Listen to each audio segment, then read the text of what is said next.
po, I realized na din po na mali po talaga yung ginawa ko ng mga oras po na yun. Then, I'll stop na din po sa pakikipag-meet po dun sa co-candidates ko. After nung, ayun nga po, matatawag na po natin na cheated, na-admit ko po. Tapos, hindi ko din po kaya sa sarili ko na yung panloloko po na ginagawa ko sa kanya po, masakit din po na masaktan ko yung taong mahal ko noon. Yun po. Tinigil mo yan nung naghiwalay na kayo? Opo. O during kayo pa? Nung naghiwalay na po kami. Nung, ayun.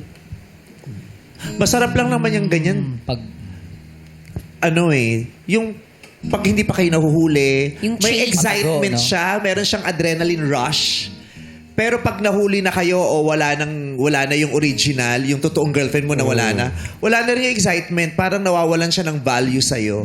Thrill, Yung ganun, no? Diba? Wala Lalo na pag bata ka, diba? Pag bata ka pa, meron siyang certain na yung kiliti sa'yo na nagtatagumpay ka sa lihim mo, yung ganun.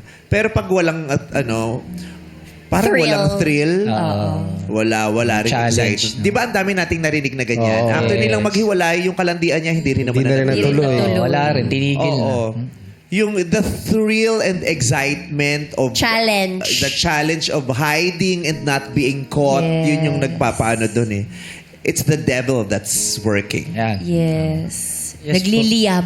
Siguro nga po, ayun, nakultalan din po talaga ako ng mga oras po na yun at nabaling ko po sa babae na yun.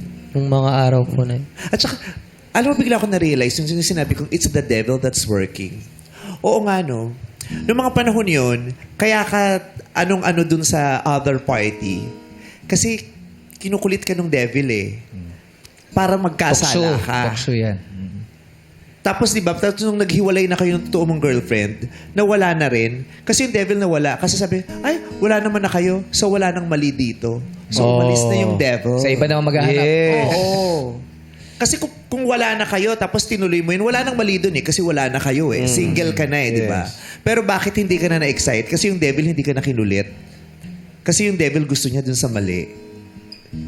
Yung magkakasala ka. Oo, yung magkakasala ka. Pero lahat naman tayo guilty sa ganyan. Marami namang pagkakataon na lahat tayo eh nagpa-impluensya sa demonyo. Yes. Naman. 'Di ba? Wala namang malinis na sa lahat ng pagkakataon na gano'n natin demonyo. Hindi, no? Lagi minsan nilulukob din tayo ng kahinaan natin. Yes. At, Temptation eh. tapos marirealize na lang natin pag Ay, tapos mali.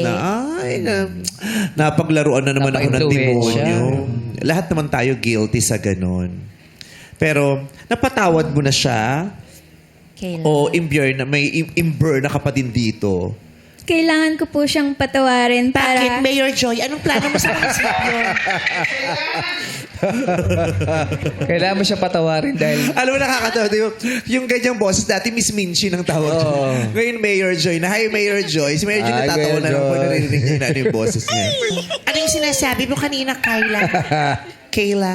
Kailangan ko po siyang patawarin para sa sarili ko po. Para sa ikahagaan po ng nararamdaman ko. Hindi man po ako fully... hindi ko man po fully naintindihan kung anong reason bakit niya nagawa yon and kung bakit po ganun niya lang kabilis bitawan yung relasyon na meron kami before. Para lang po sa ganong klaseng problem. Kailangan ko pong tanggapin.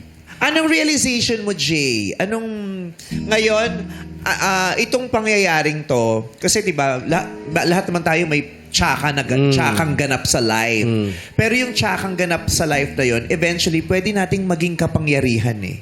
Di ba? Kung Yeah. meron tayong makukuhang maganda doon, I just realized din po na maling-mali po hanapin yung attention sa ibang babae po na may minamahal ka po. Kasi po, once po, yung mga problem man po na dumating sa atin, kami po yung nag-umpisa po na nagmahalan. Kami lang din po yung lulutas nito sa ending po. Ayun po. nakahingi ka na ba ng tawad kay Kayla din? Opo. Okay. Ikaw din, napatawad mo na rin ba ang sarili mo?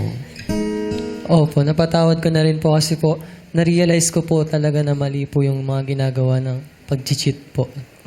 Kasi kailangan din natin yun eh. Bukod sa kapatawaran mula sa ibang tao, dapat tayo din, napapatawad din natin yung sarili natin pag sumasablay tayo. And let's not be so hard on ourselves. Kasi di ba yung kapatawaran ng ibang tao, madaling makuha eh.